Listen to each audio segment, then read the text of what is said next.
हमसे करो ना तीन तेरा, हमसे करो ना तीन तेरा, हमार को तवलियै माडेरा। हमसे करो ना तीन तेरा, हमार को तवलियै माडेरा।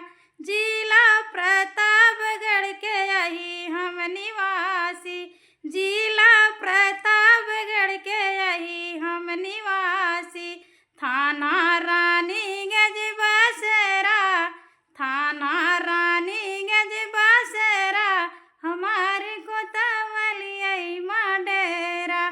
थाना रानीगंज बसेरा, हमार को तवलियै माडेरा।